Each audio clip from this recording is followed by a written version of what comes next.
Can we talk about consent? Hi, I'm Jen Elledge. I'm a sexual health expert and founder of the Talk Institute, here to help you talk to your kids about sex and growing up. Here with another book review, and thanks for tuning in. Great book for an older teen, especially your boys, okay? This book was written by Justin Hancock, and he is a sexual health and a relationships educator in the UK.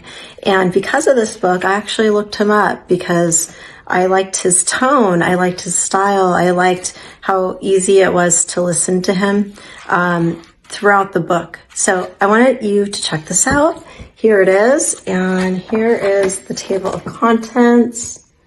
I'm just going to read the first page, or a little bit of the first page to you, okay?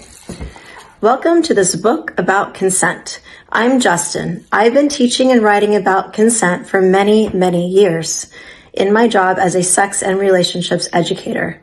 I've worked on consent with thousands of young people in schools, workshops, and have written advice online that millions of young people have read too. Together, we've tackled some of the really interesting and important questions related to consent, like, how do I ask someone what they want without it being awkward? What if I don't know what I want?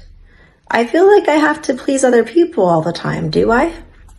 I hope that this book will help your thinking about consent and will make it easier for you to talk to other people about it. Although some of this book is about sex, it's not a sex book. That's because consent isn't just about sex. Consent is a part of our everyday lives, and I think it's something that we should all be thinking about a bit more deeply. Okay, so anyways, he goes on, and the book, it begins with, what is consent, and there's some great illustrations, lots of color.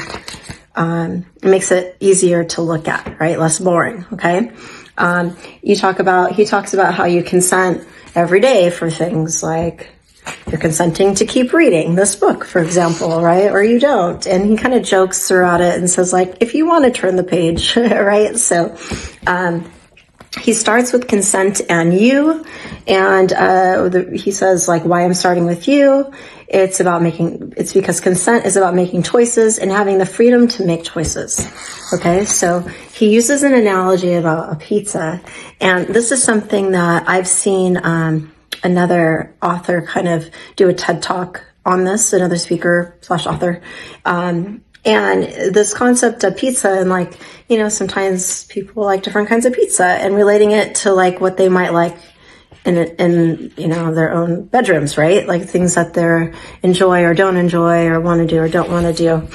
Sometimes you might want pepperoni pizza, or maybe another time you want chicken Alfredo pizza, right? So anyways, he takes that concept and kind of weaves it through the book. So this is kind of a fun page where there's text going around the circle. And he's basically, let me get to the part about the pizza, okay? So back to pizza. At my local pizza place, they have a menu of 5 things. It's one of those places where they don't give you much choice, because for a pizza to be real, authentic pizza, it can only be made from a few ingredients. For example, they won't let you have pineapple on your pizza because that's not real pizza. The idea of real pizza or proper pizza means that I have less choice. It's a should story, and that will keep coming up in this book. A should story is told to us to try to make us do what is considered normal, even if it's not harmful to do otherwise.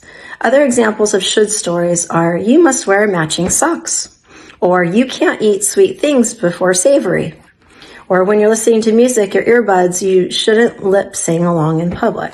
So anyways, he takes this analogy, and he just kind of weaves it into like people like different things, and that it's important to talk about this stuff, right? That's at the core of this, is that you have to ask and talk and see what your partner wants or doesn't want, right? Anyways, he uses that for quite a bit of that chapter. The next chapter is on agency. So what he's doing here is he's talking about here, let me read this because he puts it really well. This is, agency is about actively and intentionally doing things, making things happen, making choices and the power to make choices, asking for things, exerting our freedom, seeking out what we want in life, trying to make our lives good and also trying to do this for other people. Big and important stuff. When you hear agency, think power, clout, or oomph. So I guess this is like going after your goals, like teaching kids agency and, just how that like plays in standing up for like something you want or don't want, right? And how that plays a role into consent. Okay. So he goes on, chapter 3 is doing things with other people. Okay. So now he's talking about how it's important if we're going to do things with other people that we have a discussion and we talk about it. And he has some, keeps going with that analogy. He has some comics in here. And I like this chapter, how to ask. So these are like specific things to do. Okay. There's one section here. It says, do they want you to ask? Make it clear that what you are asking for. Who are you asking for? Ask in ways that gives options. That's a good one. Just ask once. Give them time and space. Listen to their no. So each of those have like a little blurb under each of them. But it's like, it gives them like, I think this is great, like real examples of like what else you can say and real life examples that aren't sexually related. Just like, hey, do you want to watch this movie first and the other one later? Giving choices, right? How do you feel about a quick hug or a cuddle? Or is it okay if I put my hand on your shoulder?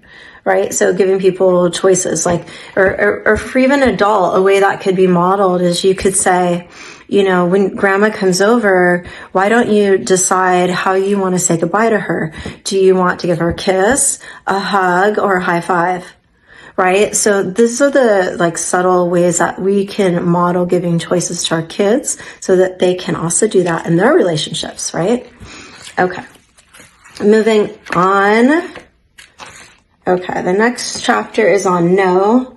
And this is a pretty good sized book. I'm only to here and there's still quite a few pages left. So it gets into a lot of detail, okay? It talks about, and things to remember here is what if they are not saying a no or yes, it's a no.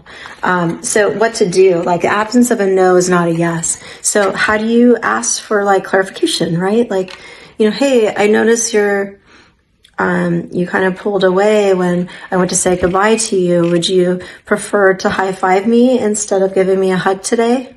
Right? So in that same scenario with the adult, with the child, right? That could be a way that we could, if we notice that hesitation, then we could say that, do you want to just do a high five today or a fist bump or something, right? Anyways, it gets into a lot of detail here. And I really like his tone. I will tell you, this author has a blog for 14 and up, and it's in the UK, and it's got a lot. There's a lot in there. Okay. And, I think it's great. I like that it's a matter of fact, and I like that it would be a more appropriate way to learn more of like, more about sex and, from a sex educator, but in more in-depth topics. Okay. And it's from a male as well. So, he's very blunt. Like he talks about like, everything in his blog. So, anyways, if you're looking for something for your older teens, especially if you know that they're dating or they might have sex soon, or you already know that they are having sex and you want to make sure you dot your I's and cross your T's, parents, right? I would look at that at his website and check it out and maybe let your child know about it if they're in that space. Okay. So anyways, this is one of his books. Can We Talk About Consent? Go check it out at your local library or get it here on Amazon. The link is below. Thank you for listening. I'm Jen Elledge, sexual health expert, founder of the Talk Institute, here to help you talk to your kids about sex and growing up. Have a great day. Bye.